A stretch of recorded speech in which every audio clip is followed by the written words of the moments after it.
You're sending email reminders, you're posting things on social media, but your schedule still has empty slots. And patients, they aren't coming back. The problem here isn't your care, it's your follow-up. And in this video, I'll show you how smart email marketing can boost your rebookings, build loyalty, and keep your chairs full without extra staff or stress. Now, you've probably posted about your practice on Instagram or maybe shared a smile transformation on, Facebook. But what happens when the algorithm decides not to show it to anybody? As a dentist, your greatest asset isn't just your skills, it's your patient relationships. But here's the thing, if all your communication depends on social media, you don't own that relationship, right? Algorithms, they shift, rules change, and suddenly you could be invisible. Email marketing will change that. It's direct, reliable, and 100% in your control. So instead of hoping that people will see your post as they're scrolling on social media, you land directly in their inbox with no algorithm standing in your way.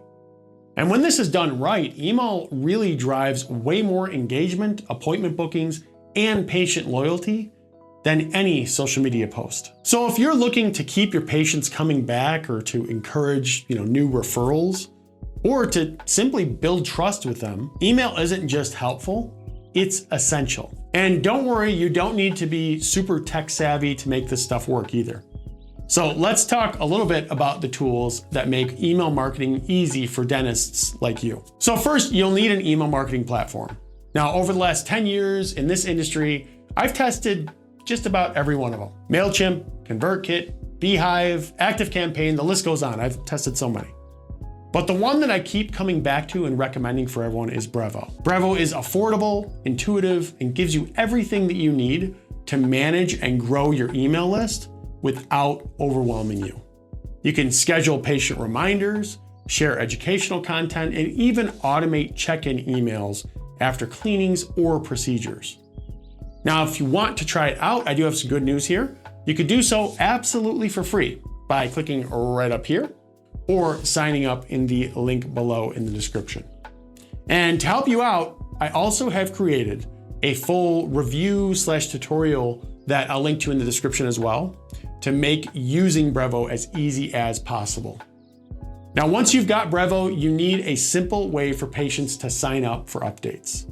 And this could be a form on your website, a tablet at the front desk, or a quick opt-in after scheduling an appointment online. And here's a key tip. Give people a reason to join. Don't just say, join our newsletter. Nobody cares. You don't care if people do that to you. Instead, offer something in return. And we'll dive into those strategies here next. So here's where most dental practices really miss out. They don't actively grow their email list. The easiest way to start, offer something of value in exchange for their email.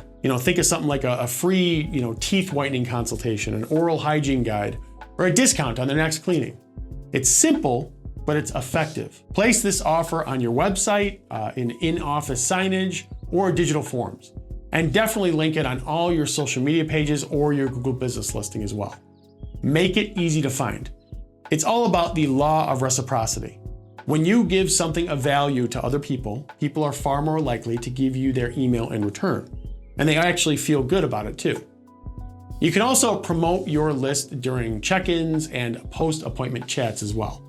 Just a quick mention like, we send out monthly smile tips and exclusive offers. Would you like to be included? Something as simple as that. That will work surprisingly well. Even a small QR code at your front desk or waiting area or, whenever you're going to any type of conference, that can lead to dozens of signups per week. Now, once those patients are on your list, what you send is everything to them. So let's dive into what that is next. Now, if your emails only go out when you want to sell something, like, book now or teeth whitening on sale, patients will tune out. They don't care that much. Instead, what you want to do is focus on building a relationship. So keep it human and keep it helpful. So here are a few different types of emails that can really work great for dentists. So oral hygiene tips, right? Quick, actionable advice that patients actually appreciate.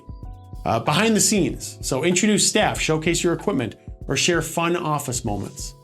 Before and after stories, so with patient permission, of course. But these are great for building trust with people who aren't sure about you yet. Monthly updates, so new services, extended hours, staff changes, everything that they need to be in the know. Personal notes like holidays, birthdays, thank yous, those can all be really helpful. Exclusive offers, so first access to promotions, limited time treatments. Also patient spotlights, so celebrating someone's smile, their journey, or testimonial. Again, with their permission, but that can be powerful stuff. Want to go deeper? Well, try a short email series. So for example, the 3 biggest mistakes that damage your smile, and how to avoid them in parentheses. And then you send 1 mistake per email over 3 weeks. The key is to make your emails feel like something patients look forward to, not just another sales pitch. If your message feels like a friendly check-in from a trusted expert, you're doing things right. That's what we're really striving for here. But how often should you actually hit send? How often do you send those emails?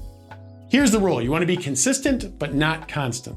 So emailing once or twice a month is a great rhythm for most dental practices. It keeps you top of mind without overwhelming your audience. Now you can always send more when you're really working on something, you've got something timely like a seasonal promo or new equipment or upcoming holidays. But a good baseline, start with 1 email every 2 weeks. It really strikes the perfect balance, which is consistent enough to build trust, but spaced out enough to not feel spammy. And don't overthink it either. Patients don't expect a perfectly polished newsletter. A helpful tip, a photo from the office, or a short story from a happy patient, that really can go a long way. Now, how do you make sure that those emails actually get opened and read? Well, let's talk about that next. So this is where small tweaks can really make a big difference. First is subject lines. So if the subject line doesn't catch attention, your email will never get opened at all. Write them like a text to a friend. So, here's how to avoid cavities during the holidays, or what your toothbrush isn't telling you, ... Or, a quick thank you from the team with a little heart emoji, something like that. Next, write like a human. No corporate speak whatsoever. Keep it friendly, personal, and conversational. Keep it short and skimmable. You want to use bullet points, short paragraphs, and images when they're relevant, of course. Like a smile transformation photo or a quick, selfie video from your team, if that makes sense. And most importantly, include 1 clear call to action in the email. So whether that's, book your next cleaning or download your free guide or reply with any questions, keep it simple. 1 email, 1 action. That's crucial. And now let's talk a little bit about the numbers, because knowing what's working and what's not is how you really get better over time. So once you've sent a few emails, how do you know that they're actually doing something? Well, here are the big 3 metrics that you really want to watch. And there's more to it, but let's just go with these 3. So first is open rate. How many people opened your email? 20 to 30% is a solid range. If it's low, your subject line may need some work, or maybe your email list needs to be cleaned. Next is click-through rate, or CTR. So how many people clicked a link inside of your email? If opens are high, but clicks are low, your message or offer might need tweaking. Also, unsubscribes. It's okay if a few drop off each time. That just means that you're refining your list to really include only your most engaged patients. And you can expect unsubscribes. Don't sweat it. Over time, those metrics will tell you what patients respond to and help you get better with every send. And if you're growing your open rate and click-through rate, you're absolutely on the right path. And that's really where you need to be. So with this video, you now have the full blueprint to build an email marketing system that actually works. And it doesn't matter if you're just starting out or already have a list. Now you've seen why email matters for dentists, right? You've seen what tools you need, how to grow your list, what to send, and how to keep improving over time. Now here's my challenge to you, right? So first, click right up here to sign up for Brevo. Second, create a landing page in Brevo. And again, the tutorial is linked below, or add something to your website. And then offer something small, like a free guide to teeth whitening, or a digital coupon for first-time patients, or even a personal thank you video from your team. Share that link on your website, at your front desk, and across all your social channels. That simple step could be the beginning of a whole new level of patient loyalty that you don't even know was possible, and growth. Now, if you want to make it even easier, as a reminder, check the description below for a dentist-friendly version of my DIY email marketing starter kit. Again, it includes pre-written templates, a checklist, and everything that you really need to hit the ground running. And remember, when you take control of your patient communication, you're not just marketing, you're building real relationships that keep your practice thriving. As always, thanks for watching, and I will see you in the next video.